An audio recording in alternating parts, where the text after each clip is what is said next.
to you. Let's do it. Arguing for the motion that global cooperation is dead. To begin, our first debater, Sandrine Dixson-Declève, excuse me.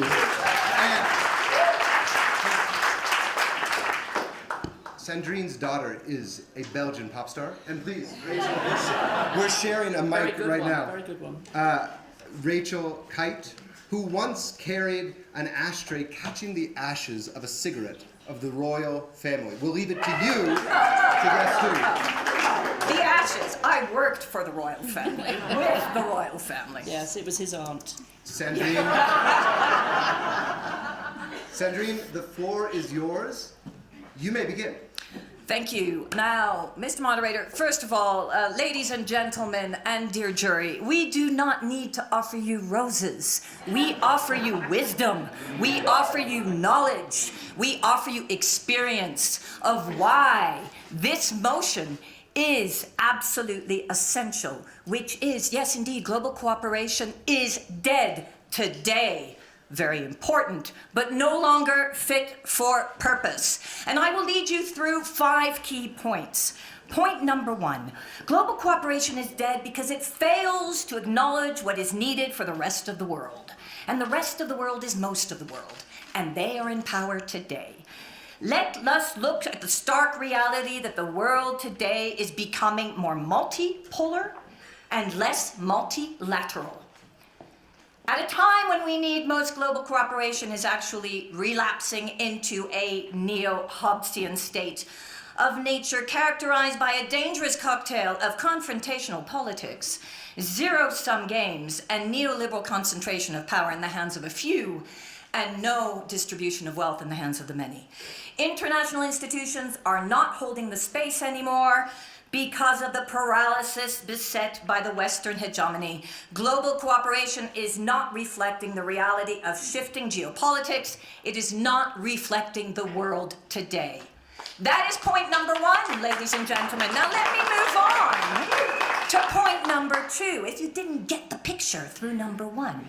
Number 2 is the following. Global cooperation is dead because its state-centric model cannot actually solve the new generation of global challenges. Another reason why I believe that global cooperation is dead is indeed that this new generation of challenges cannot be addressing effectively by states alone. It must bring in actually more stakeholders. It must bring in local government. It must bring in actually business leaders and so many other stakeholders to address the complexity of what we have before us. As Klaus Schwab said himself, the founder of the WEF, where we are today, here in Davos, he recently said, we are all stakeholders and shareholders of our global common future. And that's for you, Mariana. And we have to work together, and we will give you more of what that looks like in practice. If you did not get why this is not right, let's move on to the next compelling point. Global cooperation cannot cope with the new confluence of global shocks and challenges.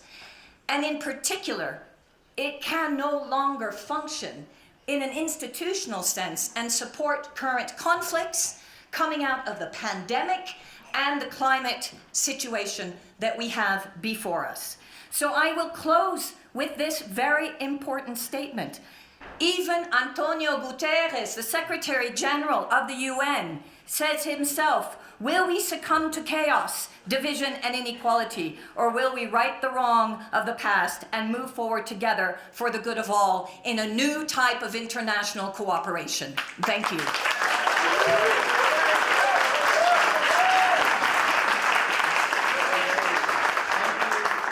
you, Sandrine. Do I have a mic? Do I have a mic? Yes? No, not quite. Yeah? Okay, you can hear me. Thank you, Sandrine. We will allow our debaters to finish their sentence, and Sandrine very tactfully ended with a very long sentence. Thank you. The clock is set. Rachel, the floor is yours. Go. So the motion is that global cooperation is dead. I'm really glad to hear that you're arguing on our side, because what we argue is no, it's not dead, but the institutions that we created in the middle of the last century to uphold that cooperation, they are on life support. Yeah.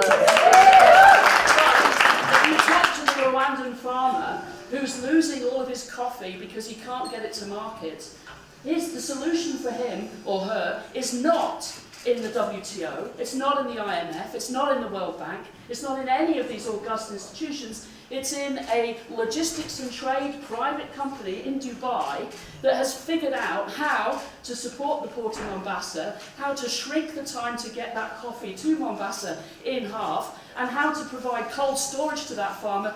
Now that is the kind of cooperation that we will argue is alive and well. Hear, hear. But the institutions we've relied on are on life support. There's a gentle little bleeping going on. Why are they on life support? Because of the benign neglect of those countries that believe in the international law and the rule and the order of rule, because we pick and choose when we want to use it. Ladies and gentlemen, they are on life support because of the hostile act of those autocrats who don't believe in global cooperation, and they are on life support because they have been underfunded and they have not moved with the times, and they are not, as you argued on our side, thank you very much, working on the issues of today. They have become disassociated from the problems that people experience. They represented a colonial way of understanding the world in the middle of the 20th century, which is itself dead and defunct, but not global cooperation.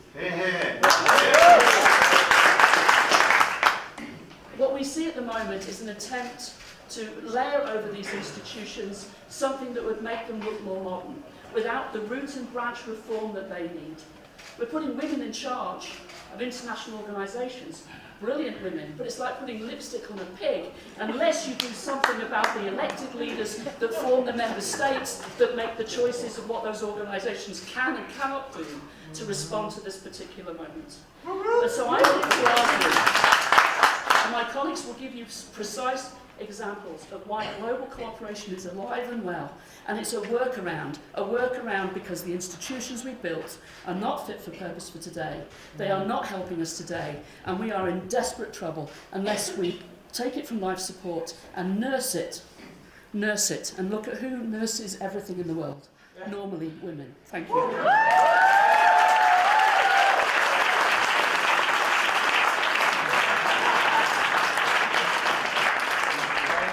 Thank you both. So have we, as Sandrine suggested, entered a new neo-Hobbesian state of affairs in the world? Or are the alliances and institutions we've come to rely on alive, but simply suffering from the benign neglect that Rachel described?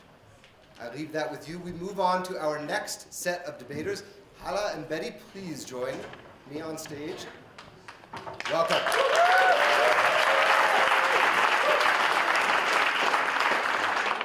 Betty is a pop star in her own right and loves singing gospel music. I love you.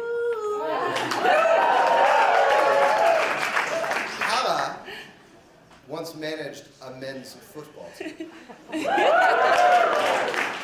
begin with our second debater arguing that global cooperation is dead. Betty, the floor is yours. You have 3 minutes. You may begin. Thank you. I heard life support. And what does life support mean? It's almost equal to Kuma. Ladies and gentlemen, I stand firm from the global south perspective and through the lens of grassroots movements to defend the motion set by my predecessor, asserting the demise of global cooperation. Why do I say this? First and foremost, the lack of equal participation, the disregard for local realities in policymaking, and the uneven distribution of benefits from global agreements suggests a cooperative framework that is dysfunctional. Do you agree with me? For decades, global cooperation has been characterized by a unilateral perception that the problems are in the global south and the north comes to support through knowledge, finance, and technology. This one-dimensional view is absurd and inaccurate. After all, global cooperation should be from the people and for the people. In seeking a more dynamic understanding, I reached out to my mother, a lady who did not complete senior high school. I asked her, Mom, what is global cooperation? And she said, global cooperation is when people come together to work together and benefit together. And I asked her, how did you know this? And she said, life taught me. Ooh, wow, life taught her.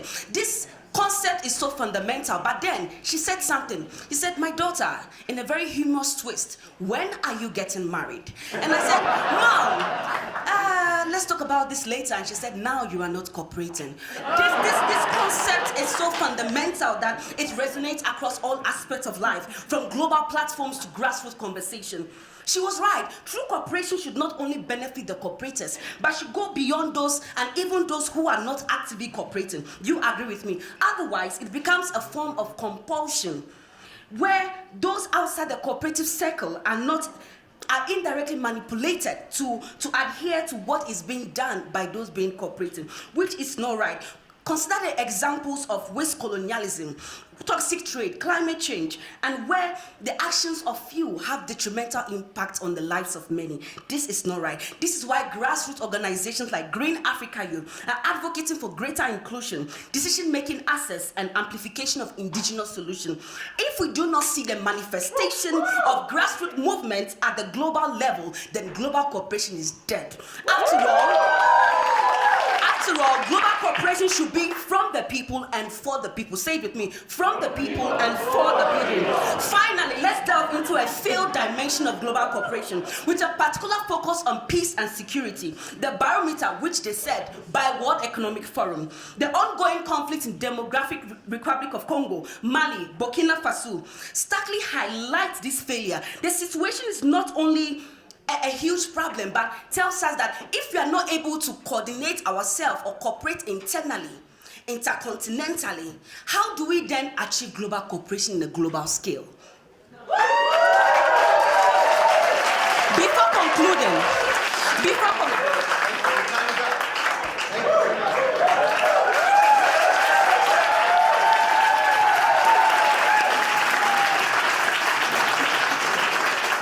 the timer is set. The floor is yours. We are under no illusion that global cooperation is nowhere near where it needs to be to meet this moment that humanity faces with this mega crisis on all levels. So we are not here to argue that those institutions are fit for purpose. They are not. We are here to tell you that it's changing, and it's changing for the good, just as my sister argued. So let me give you a few significant and recent examples of where cooperation is alive and kicking and changing the world. Let's start with OECD. You wouldn't think they were the transforming the world, but they just signed up more than 140 countries that are working together to tackle tax avoidance. You wouldn't believe this was happening, but it is happening now. There are accountants that are changing the world. Accountants have become change catalysts. Would you ever have thought this would happen? They have ushered in a new era of corporate metrics. The International Sustainability Standard Board is successfully shifting the definition of success in business. This is happening in less than 2 years, and almost all countries are on board. We saw Western response to Russia's invasion to Ukraine. We stood together in solidarity like no one would have believed. And most recently in Dubai, when faced with a COP that was not going to live up to any one of our ambition or action levels needed, Team Courage, a multi-stakeholder movement led by African women and youth and scientists and business leaders of big business and small business and former secretaries of states and heads of state, came together in the thousands and called on the COP president to deliver on this COP. And you know what? We have a world agreement that we are going to transition away from fossil fuels and work on it in line with the science.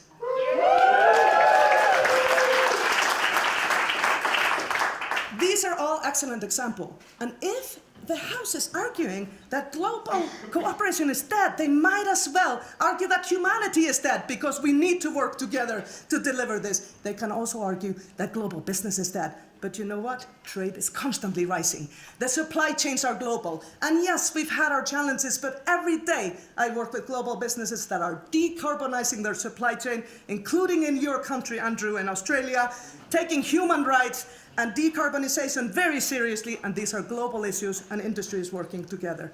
Finally, we need to be candid. There is a need to upgrade and reset this institutional framework to make it fit for purpose. But there is also need for innovation and collaboration in different ways, like I just described.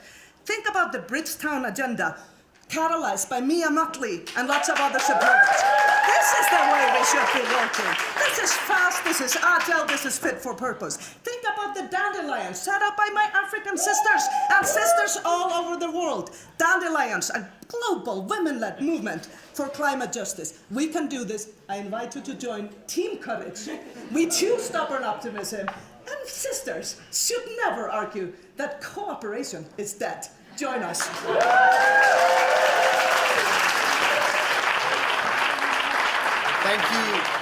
Thank you, Alaa.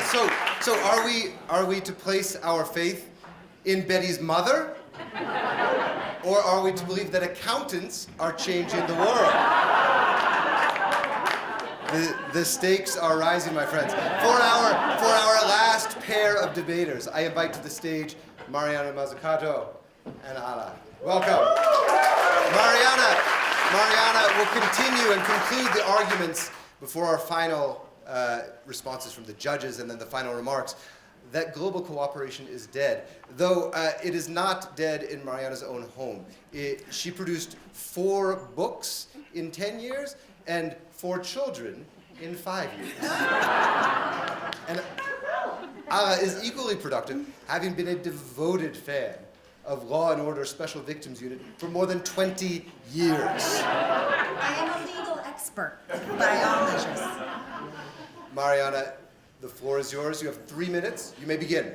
Okay, so this team not only begins by giving roses, but they also completely change the topic. The topic was, is today global cooperation dead? The answer is yes. It is completely not fit for purpose. And let's talk about Mia Mottley. Mia Mottley, who I just saw recently, talks about the double jeopardy. She says that the global south has basically been screwed over twice. First, all the pollution, all the climate change, the global warming that is currently happening around the world that we should be treating urgently was not created by the global south, but they are bearing the consequences. Second, the global financial system, the Bretton Woods system, is not only completely not fit for purpose for reasons that we heard, but especially because those global south voices are not at the table. That is not changed by tinkering the system. It is dead. It needs to change. Those voices need to be at the center, not at the periphery. 2, we need to talk about changing capitalism, but not in a dreamy, fairy way like sometimes purpose-oriented businesses do. We need to change it by walking the talk of stakeholder value. And if you can't do it during a global pandemic, if you are a company that produces vaccines and does not share the underlying knowledge and sign up to the patent pool while millions of people are dying in a global pandemic, please do not come to Davos. If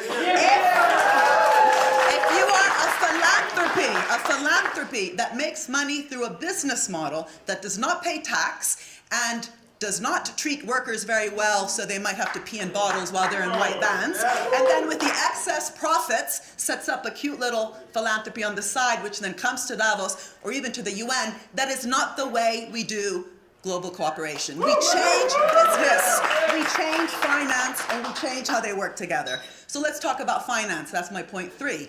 Finance, the global cooperation system, the Bretton Woods system, happened in an era not only without the global south at the table, but when the capitalist system itself was completely different. We have a completely de-linked model right now where finance is financing finance. 80% of global finance funds finance, insurance, and real estate. Okay? A lot of that doesn't go into our tax revenues. Many of the companies themselves that come to Davos do not pay tax, but most of the global trillions of profits are made through short-term millisecond trades. We need a global financial transaction tax that would produce $500 billion a year. It is not rocket science. The reason we are not doing it, because believe me, it's not rocket science, is we do not have a global cooperative system that could even house it. Where would it be housed? In the World Bank? In the IMF? No. And where would the money go? It must go into a fund that funds a green, just transition in the Global South, governed by the Global South. And that doesn't exist. It doesn't exist. So of course it's dead. We need to bring it alive. Thank you, Mariana.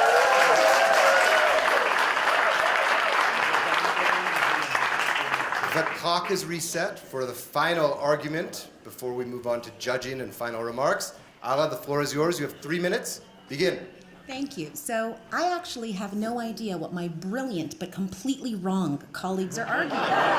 Because as a physician, I can tell you life support and dead are two very different things. And you're arguing that it's dead. So, as one of 11 children, I can tell you, cooperation is not always easy. It is necessary. Now, the first time, my very first introduction to international cooperation was actually at the age of 21, as a woman human rights defender in the middle of a war, when I went on Google and put in, hey, how do I secure women's rights in a conflict? And it told me Resolution 1325. Had I ever heard of Resolution 1325, Women, Peace, and Security, that the UN passed 15 years earlier? No, I had not. But did I use it to influence laws and build a movement in my own country that actually influenced over 61 countries globally? Yes, I did. Now, you cannot be a politician or a leader in the world today and argue that national security or interest or health are important without recognizing the importance of cooperation. I mean, my colleague actually gave me an excellent example. That tax, you mentioned it would go into a fund, and last I checked, that global fund would be a form of international cooperation. So, our very understanding of the right to human dignity, of opportunity, are anchored in the multilateral agreements. And I'm not saying the systems are not flawed. I will be the first person to tell you that they are. But I am also saying that they are fundamentally necessary, especially for the most overlooked. Now, I'm going to talk about a few strengths that the systems have been able to bring, not because of them inherently, but because of the way communities, advocates, activists, and leaders have been able to leverage them. The first is agenda setting. We were able to cut child deaths in half in less than 15 years globally because of the Millennium Development Goals. My colleague mentioned Project Dandelion, a collective of women leaders who are advocating for climate change. You know what put climate change really on the map globally? It was courageous leaders within a multilateral system, like our jury, Al Gore, calling for climate action at multilateral institutional platforms like COP. And I am very proud to say I am one of 17 United Nations Sustainable Development Goal global advocates. I so firmly believe in the importance of leveraging the global cooperation we have to set agendas, because it is the only thing that will. There are over 110 million refugees and displaced people in the world today. They don't have a nation state that is going to the table for them. What they do have are incredible international organizations like ICRC going and advocating on their behalf. Another excellent example of global cooperation. And my colleagues have spoken about global the economic and scientific and cultural exchanges that are necessary, but there's also the mechanisms that actually deliver tools at scale, like Gavi, which has delivered over 1 billion immunizations to children around the world. Is your child going to die of polio? Very unlikely, because we've cut it by 99%. Now, I'm still... I tried to keep the sentence going. I know you did. It was a valiant effort, but it's not going to work with me.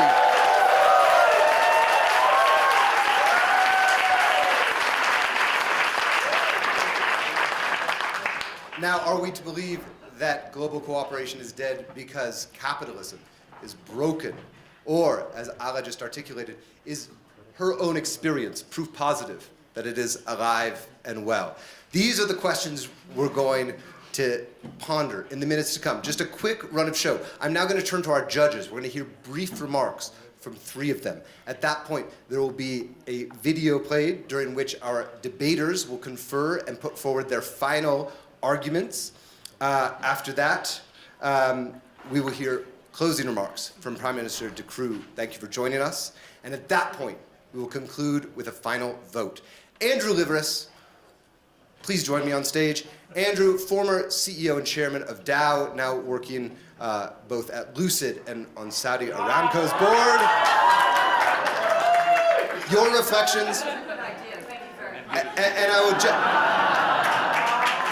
Perhaps a tell. I will remind our judges. I will remind our judges that it is not up to you to determine the winner of this debate, but to offer your reflections, to poke holes in these arguments, and to help the audience frame our own determination of which team made the most persuasive argument. Well, very, very, very great debating and energy and animation, and it's my first one, so forgive me if I'm staid and boring in comparison. I can't compete with these 6 brilliant females on the stage. But on the foresight, I thought the compelling points that you made were this whole discussion around multipolar versus multilateral, and I think there's no question that we're seeing polarity. If we're in a positive frame on that, global cooperation is dead. There might be point-to-point cooperation, but that's nowhere near enough compared to what we had set up. The second compelling point I think you made was around Western democracies and dictating the process for the global South. I think we are all getting used to the term global North, global South. Used to be East-West in my generation, but I think we are now highlighting that the system that was put together and in Western democracies, and as of someone of Greek descent who basically we invented democracy, dictating democracy and capitalism has to go together. I frankly think they're going through a divorce, and you're making a great point about that. So you really were, in essence, putting a compelling series of arguments. Where your gaps, in my view, and of course the opposing side pointed to some of them, I really do see, and certainly my own experience, purpose-driven businesses are playing a strong role to fill the gap created by the states and the governments that get elected. So I think you didn't address that. Maybe you'd be keen on talking about that in your retort. I think you were too dismissive, I believe, for the 20th century gains. I do think there has been massive gains. I think we've all seen, let's call it the peace dividend, although it doesn't feel like that right this moment, but certainly since World War II through the latter half of last century, the institutions did work. So you did, I don't think, touched enough the wealth creation and peace dividend of last century parlayed into this century. And I think lifting people out of poverty was definitely a compelling point. And the China example is, of course, well known. On the against side, I think your compelling points were clearly your examples. And I think even what happened in COP28 was pretty astonishing. And I do think there is definitely an anarchy, if I can call it, an organized anarchy that seems to be coming from lots of voices. And you were making a very good point, strong point, and brought in global business as a result. I think, no question, global business, you made a very compelling point on that. I think you did say that the political bodies are at fault, or the states, if you like, institutions, not fit for purpose for the 21st century versus the 20th century. So compelling gaps. I think supply chains working is a pretty strong statement, because you're really ignoring corruption, you're ignoring modern slavery, you're ignoring equality, and in this century, if we aren't addressing gender equality, if we aren't addressing this recent example of Azerbaijan and appointing 24 men to the 28 men, I mean, is a great example of what century we're in. So I think that was definitely something that needs to be discussed. And as I get close to my finish here, a big gap is you did not address the arrival of digital and what it will mean to the skilling of people, especially in emerging countries. Thank you. Thank you, Andrew. I didn't warn my jurors, but I will cut them off too. Mariana, we love your remarks. Thank you for joining us. You have 3 minutes total. I've never done this before, but I assure you I will be 100% neutral. So I will not address the teams. I will just give you a reflection of what I have heard against what I have experienced myself in the multilateral system over the last 25 years.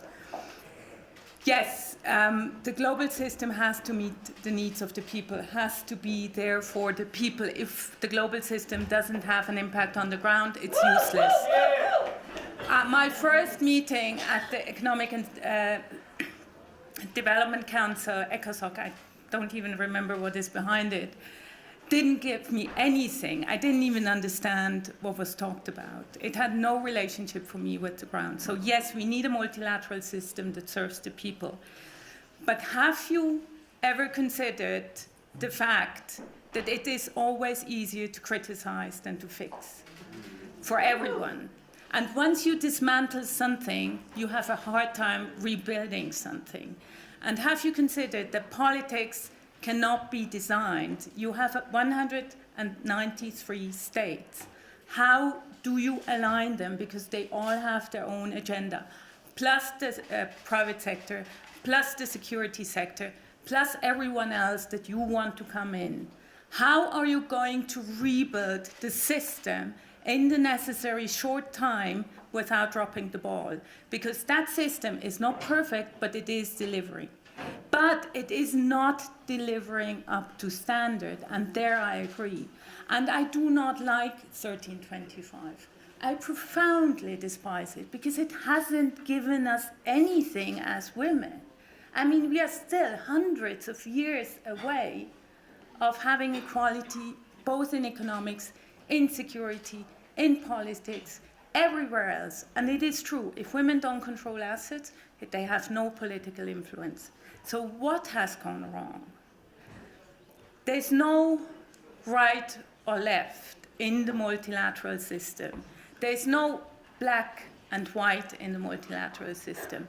What we need, and there's something I heard that I liked very, very much, what we need is to come back to the primacy of the political. We need to come back to acknowledging that this world is complex, that there is no easy answer for what we need to get done. We have to be very diligent and we have to be very united in the compromises that we have to make in order to bring this world forward and bring peace and security. And don't forget, every populist starts by saying, from the people, for the people. And what do they bring us? Autocratic rule. So you have to be able to maneuver dissatisfaction and complexity if you want to prevail and bring the multilateral system forward. Thank you.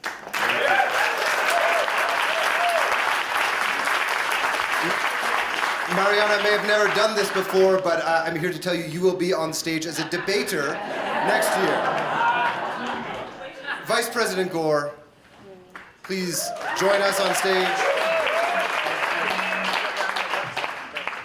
All right, I have a neutral set of questions, one for each side. For the team debating the proposition that global cooperation is dead, my question concerns the climate crisis, which many of us regard as the apex challenge of our time. In view of your position, do you disbelieve that it is occurring? Do you think there is any way to deal with it in the absence of intense global cooperation?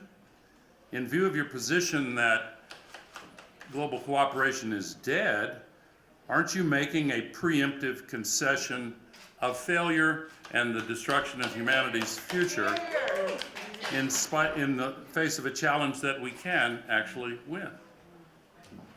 So my question for to believe that global cooperation is not dead, you actually did cite the COP28 agreement as evidence for your belief that cooperation is not dead. I'm curious if you believe it is adequate to the challenges ahead. And given the fact that the energy minister of the largest petrostate in the world, Saudi Arabia, said a few days ago that the agreement is optional,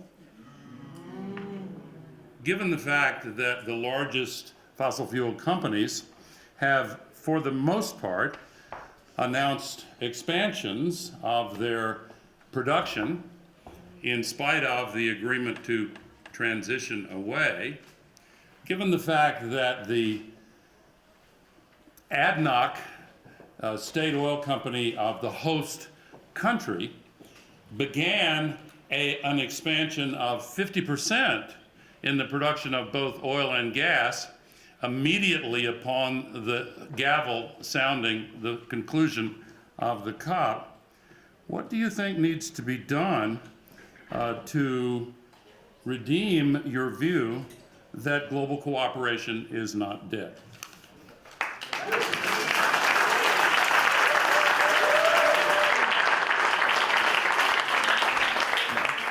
I was prepared to cut the vice president off, but I didn't need to because he's finished early. Slight change of programming. I am now going to invite to the stage Prime Minister Croo to offer your reflections right now before we get to our final remarks. Thank you so much for joining us. Good evening, everyone. Well, I was late, but I came into a heated debate. I should have been earlier, but this was some great debating skills. So some of you, if you want to move to Belgium, I'll be seeing you in Parliament one day or another. I'm already there, I'm already Indeed. Well, Belgians are all over the world. But let me start with that. And so the question is global cooperation dead or not? You're asking this to a Belgian, a country with 3 different languages, 4 different regions, 2 different cultures, so many differences, but never, ever any violence, ever. We've never had the Catholics against the Protestants, we've never had the Sunni against the Shiites, but what we have is one of the richest countries in the world, the country with the smallest gender pay gap in the world. That is not enough. That is not enough. As long as it's there, we still have work to do.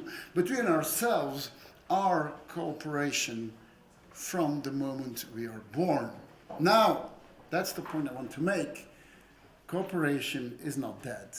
Cooperation is hard. And I think that is the main point, is that for a long period, you know, we had the end of history, the earth is flat, everything looked easy. And then we understood that actually it is not that easy, because cooperating means talking, but especially listening. It means dealing with different ideas. It means understanding that maybe my idea is not the best of the world, and if I use the ideas of another, I can build a compromise, and it will not be 100% what I thought, but it will be a better solution for everyone. What cooperation is dealing with imperfect solutions. And imperfect solutions are hard, because of all of us, we think that our idea is the right one, and that if we adapt it a bit, well, we feel that we are losing something. We're losing a bit of ourselves, but we're bringing something to the rest of the world. And that is the main point about cooperation. It is imperfect. There will always be people criticizing it. There will always be people saying that someone else could do it better. But the main answer should be, come on over, try it yourself, and see what it is. It is hard, it is imperfect, but in anything I've done in politics, realizing a good compromise is the most satisfying thing I've ever done. And that is what global cooperation is, and that is what all of us should be doing together. Thank you.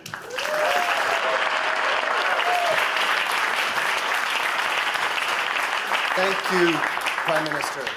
You've heard 6 strident arguments for the motion that this House believes that global cooperation is dead, and also against it. You've heard personal stories. We've had mothers invoked. These teams now are going to confer for just 2 minutes while we play a video and decide on their closing arguments. They will put forward then their final debaters, and then we will vote. So the lights will come down, the video will play. I will be back with you in just 2 minutes. All right, all right. My debaters have been conferring. They've been fine-tuning their final arguments. This is it's like a rap battle. You get a little extra time for the last one. They're gonna get 2 minutes. They're gonna get 2 minutes. My debaters, the time is upon us. So I invite the against team, because they're ready, to put their final debater, or debaters, as the case may be, to come to the podium. Oh, yeah, just to come to the podium. You'll both stand. And the four team, this train is moving. Please join us at... There we go. Here, here. Oh, global cooperation. Our debaters... Remind everyone that we do have 6 women up here. Here, here.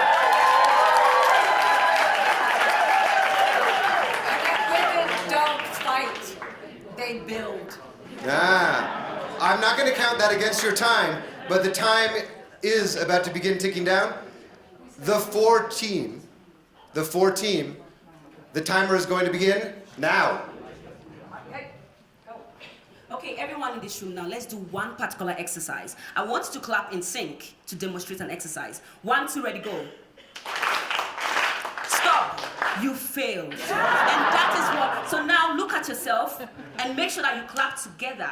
Look at your neighbor and clap in sync. 1, 2, ready, go. Do you see what we're talking about? Internal cooperation. Thank you. Very good, thank you.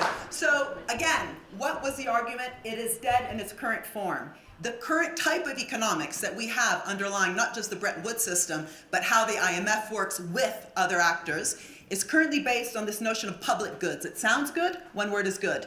We need the common good. We need a new common good economics, which is about objectives, bold objectives, difficult objectives that we go after together. We heard we need business. Of course we need business, but business currently is not being held accountable. Governments are not being held accountable. They think they can just fix market failures. We believe not so much in throwing the baby out with the bathwater for exactly the reason that your beautiful name, Mariana, said, but because my name is Mariana, what we actually need to do is to rebuild the type of cooperation that we need to go after our collective challenges. Deforestation in Brazil causes floods and droughts across the world. Our problems are collective, they are systemic. The underlying economics that has driven the current system is completely old. We need to replace it with common good economics. Once we do that, we will have revived the need for global cooperation with an underlying new set of pillars.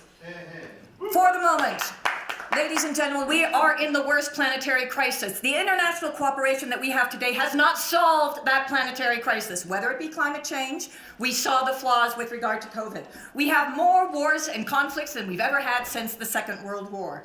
And on inequality, we have the growing inequality and growing poverty on our doorstep, again, more than we ever have had before. Thank you. International cooperation is dead. She snuck it in there. I couldn't stop her. The against team. So I remind you that the motion is that global cooperation is dead, period, not in its current form. We fully agree that institutions, processes, and even resolutions need to be evolved and innovated. But that, and as my colleagues argue, even completely rebuilding global multilateral institutions actually requires global cooperation as the basis for engaging. So thank you for making my case. Our sisters have argued that perfection is better than progress. I'm going to remain on the progress side. I want to respond to a couple of points that have been raised.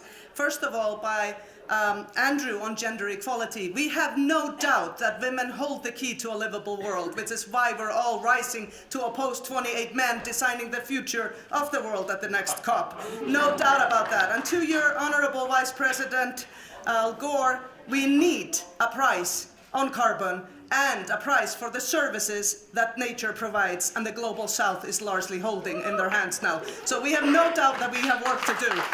We can get there. We choose courage over conformity or progress over perfection. Ladies and gentlemen, I'd like to just first note that the jury are cooperating because we had a little Saudi oil policy conversation going on there at that moment. Please look up their resumes, both of them. But the point I want to make is that somebody once said that a lot of people go straight from denial to despair without pausing in the middle to do something about it. Vice President Gore. That is what our competition tonight has done. They've leaped a great leap straight over the resolution as you see it on your screen. And so I just want to remind you that the UN Charter starts with we the peoples. We the peoples are dissatisfied with the current cooperation and they're building a new one. Thank you. Thank you.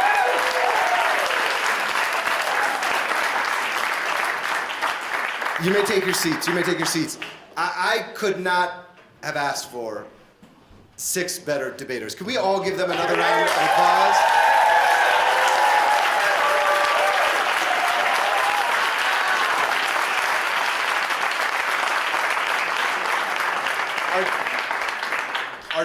articulate, precise, specific, and persuasive on both sides.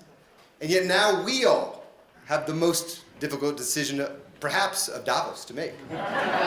Which team has convinced us? And I remind you again, you are not to vote based on your own personal conviction.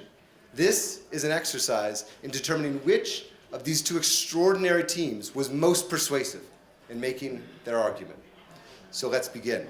We are going to use the New York Times clapometer. It's a scientific device we've perfected over many years, and I think you know how it works. So now, without further ado, for those in the room who believe that the For team has persuaded you that global cooperation is in fact dead, let's hear it.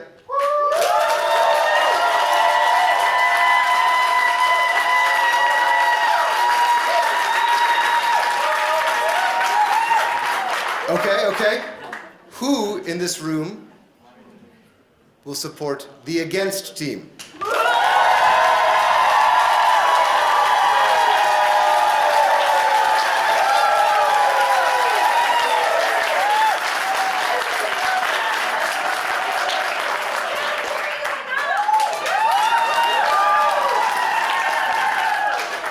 I would love to keep this going, but I am prepared to declare a winner. The enthusiasm from both teams has been unmatched, and yet it is clear based on our audience response from the New York Times clapometer that according to those gathered here tonight, global cooperation is not dead. The Against team prevails victorious. Once again,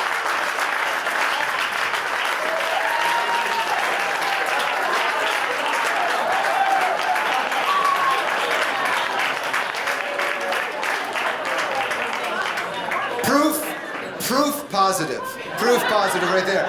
Once again, ladies and gentlemen, thank you so much. On behalf of the New York Times, thank you all. We hope to see you again. Thank you again to our distinguished jury. Thank you, Prime Minister. And thank you again to our debaters. Good night.